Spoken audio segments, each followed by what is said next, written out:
गांव की जिठानी। शांति अपने दो बेटों अर्नव और आरुष के साथ शांति से जीवन बिता रही थी। लेकिन शांति के पति सोहन से उसकी कभी कभार थोड़ी अनबन हो जाती थी। एक दिन शांति रोज की तरह सुबह का खाना बना रही थी, तभी दरवाजे की घंटी बजी। घंटी की आवाज सुनकर वो दरवाजे की ओर जाते हुए कहती है, अरे आती हूँ, कौन है, सब्र करो।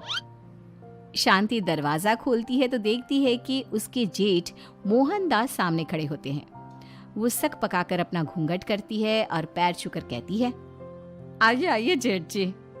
कैसी हो शांति? जी मैं तो बिल्कुल ठीक हूँ, सब आपकी मेहरबानी है भाई साहब। शांति और मोहनदास की बातें सुनकर शांति का पति सोहन और उसके दोनों बेटे बाहर आ जाते हैं। अरे भैया राम राम, कैसे हो आप?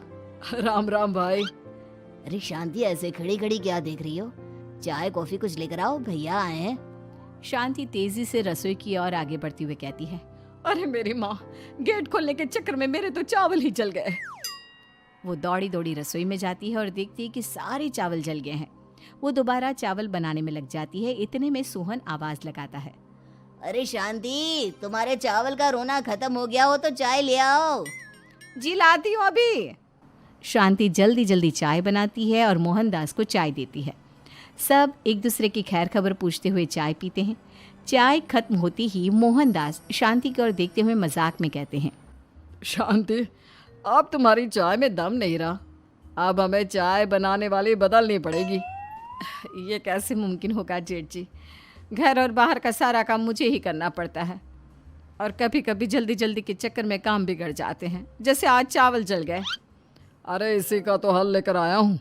मैंने रिश्ता देखा है अर्नव और आरुष के लिए। दोनों लड़कियाँ बहुत सुंदर और सुशील हैं। अगर आप दोनों इजाज़त दें तो बात करूँ आगे। सोहन और शांति रिश्ते की बात सुनकर कहते हैं, अब ठीक है, बात चलाइए ना भैया, पर पहले लड़की के बारे में कुछ बताइए तो सही। हाँ हाँ भाई साहब, लड़की कैसी है, परिवार कैसा है, कहाँ के रहने वाले हैं? देखो, परिवार तो बहुत अच्छा है, पर वे दोनों लोग बहुत गरीब हैं। दहेज में कुछ मिलेगा नहीं। अरे हमें दहेज में कुछ चाहिए भी नहीं, बस लड़की संस्कारी होनी चाहिए। एक लड़की तो पढ़ी लिखी है और शहर की रहने वाली है, पर दूसरी अपनी गरीबी की वजह से पढ़ न सकी और गांव में रहती है। लेकिन दोनों है बहुत खूबसूरत। अगर तुम सबको देखते ही पसंद ना आ जाए तो मेरा नाम बदल देना। हाँ, पर तो हम आंखें मूंद कर भरोसा कर सकते हैं भैया। आप आगे बात चलाइए, हम शादी करने को तैयार हैं। कुछ ही दिन में अर्नव और आरुष की शादी हो जाती है। आरुष की शादी अनपढ़ लड़की मंजरी से हो जाती है, जो कि बहुत भोली भी होती है, और अर्नव की शादी पढ़ी लिखी लड़की तनुजा से हो जाती है, जो कि घमंडी और चालू होती है। एक दिन मंजरी घर के काम कर रही थी कि अचानक शांति उसे आवाज लगाती है, बड़ी बहू, ओ बड़ी बहू, मंजरी जल्दी यहाँ आओ। मंजरी जल्दी जल्दी शांति के पास जाती है। बेटा मेरे पैर दबा दे, बहुत दर्द हो रहा है। जी माँ जी, बस बर्तन धोकर आती हूँ। अरे बैठ यहाँ, मेरे पैर में बहुत तेज दर्द हो रहा है, बर्तन छोटी बहू धो लेगी।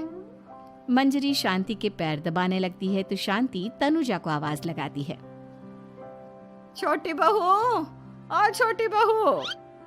तनुजा थोड़ी देर से आराम से चलकर आती है। जी माँ जी, आपने बुलाया मुझे? आपको कोई काम था क्या?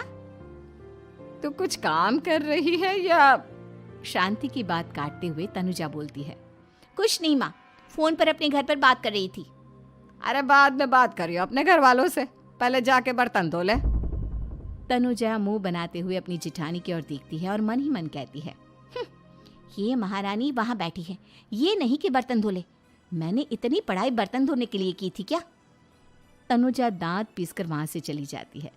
अगले दिन सब दफ्तर चले जाते हैं, तभी डाकिया चिट्ठी लाता है। शांति चिट्ठी लेकर मंजरी से कहती है, बड़ी बहू, जरा छोटी बहू को बुलाना, एक चिट्ठी आई है। मेरी तो आंखें कमजोर है तो मुझसे पढ़ा नहीं जाएगा। मंजरी तनुजा के पास जाकर कहती है, तनुजा, तुम्हें माँ जी बुला रही हैं। मुझ पर हुक्म मत चलाओ, काम बताओ काम।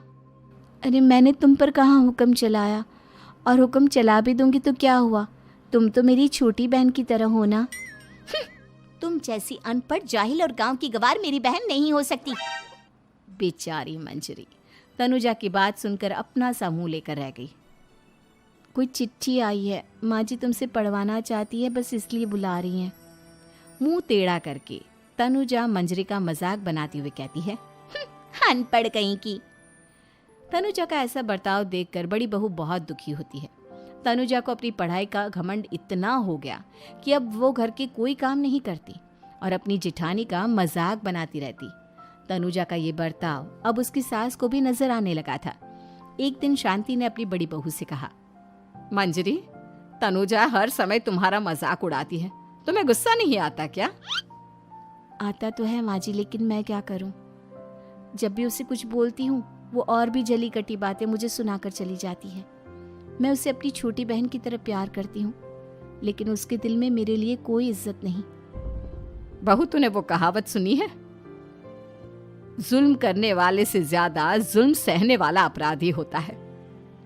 मंजरी अपनी सास का इशारा समझ जाती है। वो अपनी देवरानी को सबक सिखाने की ठान लेती है और एक दिन शांति अपनी दोनों बहुओं के साथ बैठी थी तो शांति अपनी बड़ी बहू से पूछती है, अरे बहू, शाम होने को है, कुछ सोचा है क्या बनेगा खाने में?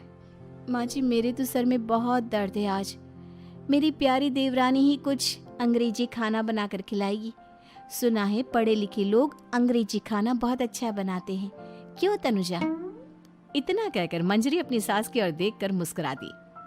तनुजा अपनी तारीफ सुनकर बहुत खुश हो गई। इतने में शांति कहती है, यह तो सच बात है छोटी बहू, ये तो मैंने भी सुना है। हम भी पक गए हैं बड़ी बहू के हाथ का खाना खा खा कर। तनुजा, तुम्हारी माँ भी तो तुम्हारे खाने की बहुत तारीफ करती हैं। आज हमें भी खिला दो कुछ अच्छा सा बनाकर। शांति की बात सुनकर छोटी बहू और आसमान पर चढ़ गई, पर उसे ये कहाँ पता था कि उसकी सास और जेठानी उसे सबक सिखाना चाहती हैं। तनुजा अपनी तारीफ सुनकर खुश तो बहुत होती है, पर सोचने लगती है, मुझे तो कैसा भी खाना बनाना नहीं आता। अब मैं क्या करूंगी? अगर मैंने इनको सच बता दिया तो मेरी सारी इज्जत मिट्टी में मिल जाएगी। अरे छोटी बहू, क्या सोच रही हो? खिलाओगी ना अपने हाथ का अंग्रेजी खाना? छोटी बहू हाँ में सर हिला देती है। अचानक से उसके दिमाग में एक आइडिया आता है।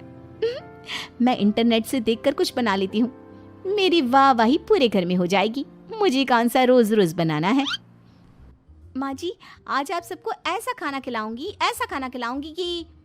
इतने में शांति छोटी बहू की टांग खींचते हुए कहती है कि पता नहीं कैसा खाना खिलाओगी। ए ऊपर वाले, हमारी रक्षा करना।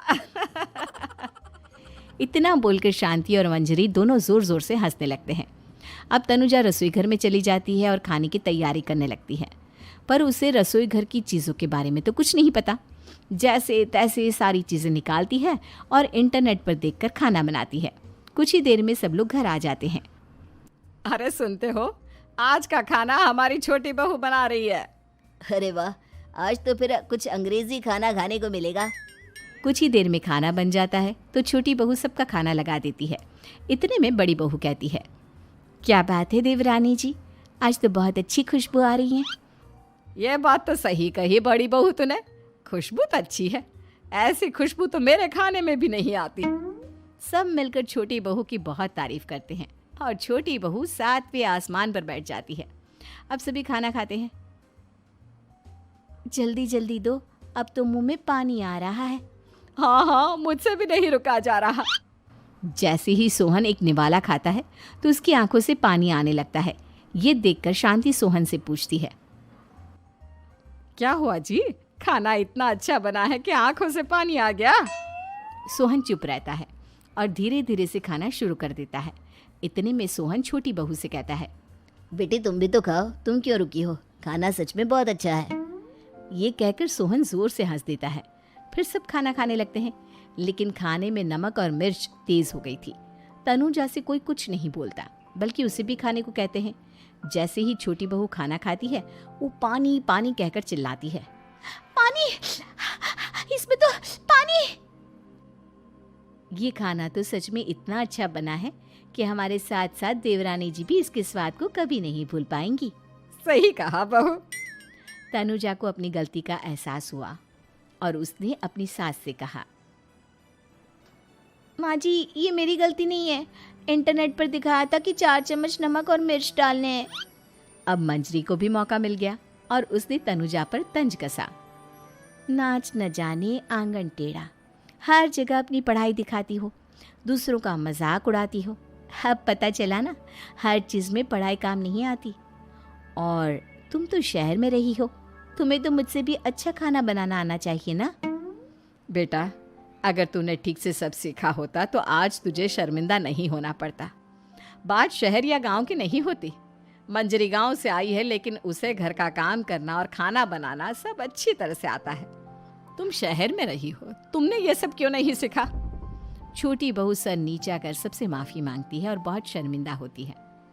दीदी मुझे माफ़ कर दो, मैंने आपको बहुत बुरा भला कहा, पर आपने मुझे हमेशा ही माफ़ किया।